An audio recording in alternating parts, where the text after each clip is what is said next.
All right, let's get loose. Everybody's vocal cords. Good. Okay. Beautiful. We have 14 minutes now. So, okay. Hi, everybody. You're listening to Business Lunch. I'm your host, Scott. I'm Jim. And I'm Will. And this is a podcast for anyone who wants to not think about work while thinking about work. We discuss some of the biggest issues facing the wide world of business management today. And also we talk about lunch. Food. Yeah, we talk about... I'm actually hungry now. Lunch. Okay, so we're going to share with you today, we're going to talk about working remotely. So we want to share with you 4 tools that every business needs to provide for their employees to work remotely. And we're going to get into why that's important and what you should have. But before we do that, we said we'd talk about lunch, so that's what we're going to do. Full disclosure here, we are not actually recording this during lunchtime. It's a little bit later than that, but to honor the mission of our podcast, we had Will draw on a piece of paper what he had for lunch today, and Jim and I are going to try and guess it. So, now, to be fair, I'm not the absolute best artist. So no, that's apparent. We'll go with that to start off with. Yeah, this drawing is terrible. It is. It absolutely is. Now, I'll give you an extra little hint is I go home for lunch. So this is something I had in my home, and I cooked it. Okay, so Jim? It looks like firecrackers on a bed of lettuce. Got it! No. Okay, he did. Firecrackers. I want to say braised carrots. How am I doing? Have you looked at my body? Do I look like I eat braised carrots? Sausages. Closer. It's actually 3 taquitos and a chicken strip.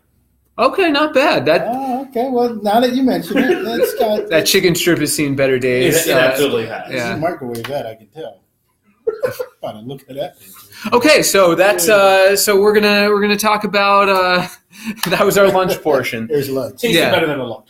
I'm not hungry anymore. There's lunch. Okay, let's move on to our goal for today. We're talking about working remotely, and we're going to share with you some tools that we think businesses need to provide a good environment for their employees who are not in the office. So, take it away, guys. Oh, really? I mean, I can say first of all, I'm a huge proponent of working remotely, and to me, one of the biggest things that I worry about, and when coming to working remotely, is being able to stay on top of everyone that you have to work with, regardless of whatever your job is. Because, in the office it's great because you always just tap someone on the shoulder, but you need a way to be able to communicate with everyone else on your team, regardless of what it is doing. So for me, I care about like a really good project management tool. Could be a project, could be, not as involved as a project, but a good to-do type of system that you'd be able to do everything with that. Mm-hmm. So, who's doing what and where and when, you can easily follow up on that. Yeah, no, I think that's right. I would agree with that. Part of it is I'm on the fence both ways, right? So I do like working from home, and I do support that, and then also not. It kind of depends on where you sit in the world, right? What type of job you have, what your responsibilities are. So that can be challenging as well. So some companies may embrace it more, some not, and that's relative to what type of work, and what type of culture and work staff that you have. But yeah, I would agree with that. One of the cool things is money management. I think that's a big one. What's going on with your money? Where is it going? What's coming in? What's going out? Is to be able to keep track of that and be able to do that. So if you're an entrepreneur, that's obviously one of the big keys is cash flow. Cash flow is king. You want to make sure that you're able to track that and follow that. And then if you have employees, tracking time. Absolutely. Tracking time, what everybody's doing. Their expenses too, because everyone has their own expenses, so you'll be able to have to track your expenses, how they're hitting, everywhere is within that area, and to make sure it's all clear and concise, and it all rolls back into that money management for whatever your time is doing, how that equates to managing your money and the pay for that, and any other expenses that come up. Yeah, and then another thing you had mentioned, Will, you had talked about project and being on top of things, communication. Oh, without a doubt, some type of tool where you can communicate. And this goes beyond just emails, right? Oh, everybody throws emails out, but we're talking about group communications, pieces like that as well, where you're using something like Slack or Slack Hangouts. is a great one. Hangouts. Anything that you'll be able to have these channels for everyone in your team to talk with each other. It's not always just your team too. It's the clients. You got to be able to talk with your clients. Absolutely. Everyone thinks you can only talk to your clients through emails and phone calls or meetings, but there are other ways to do it. The more you can involve your clients within whatever work that you're doing, depending on the work, of course, it makes it better. So let me ask you guys a question here. How important is it to integrate some of this stuff? I mean, we're talking about, what do we need? We need money management tool, time tracker, client communication. And it seems to me that, you could be in a situation where you can chase down 1,000 different programs for each one of these features. I mean, do you think it would be better to just have a way to put it all together?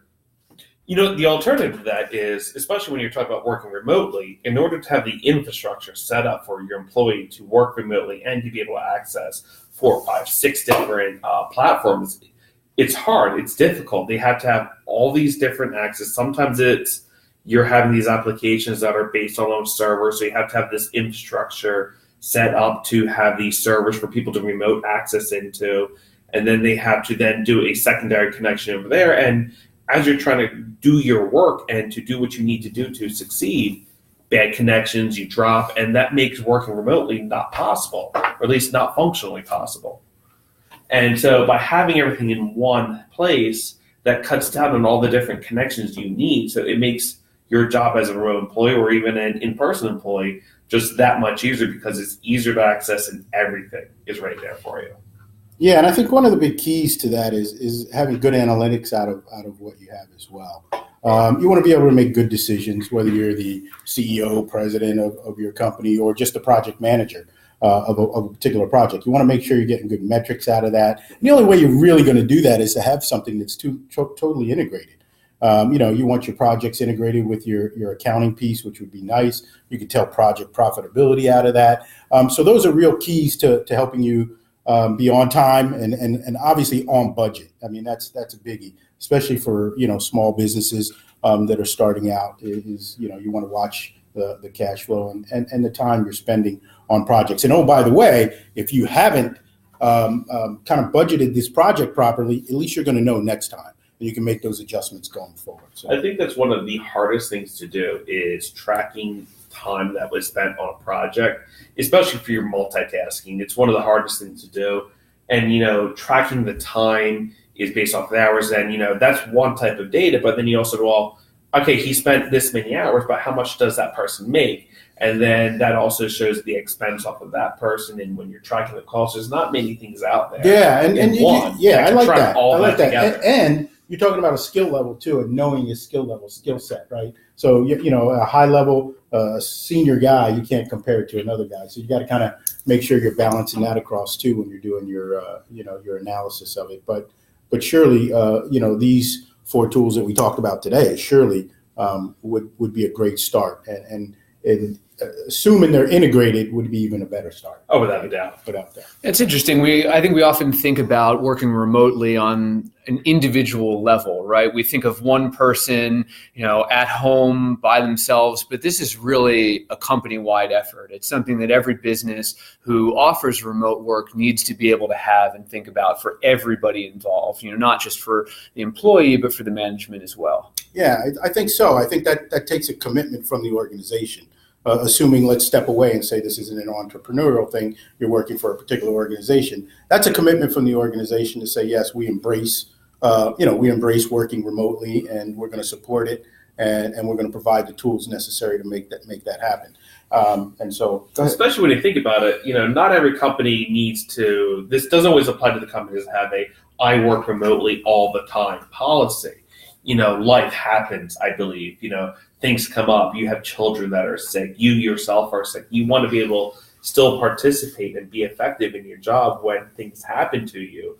And you can't necessarily do that in the office. If you're sick and you come to the office, you just make everyone else sick. Yeah. But if you're able to stay home and still participate with your team and the company, as long as your company is giving you these tools to do your job, it's almost as if there's no missing. You're not worried about sacrificing the culture. You don't have to worry about these things, but you still are getting your job done. Yeah, I mean, that's interesting you mentioned that because, I was having a conversation with my daughter the other day. And so Oh, there you go. That dates me a little bit. But so she works for a software company, and she works from home 2 days a week.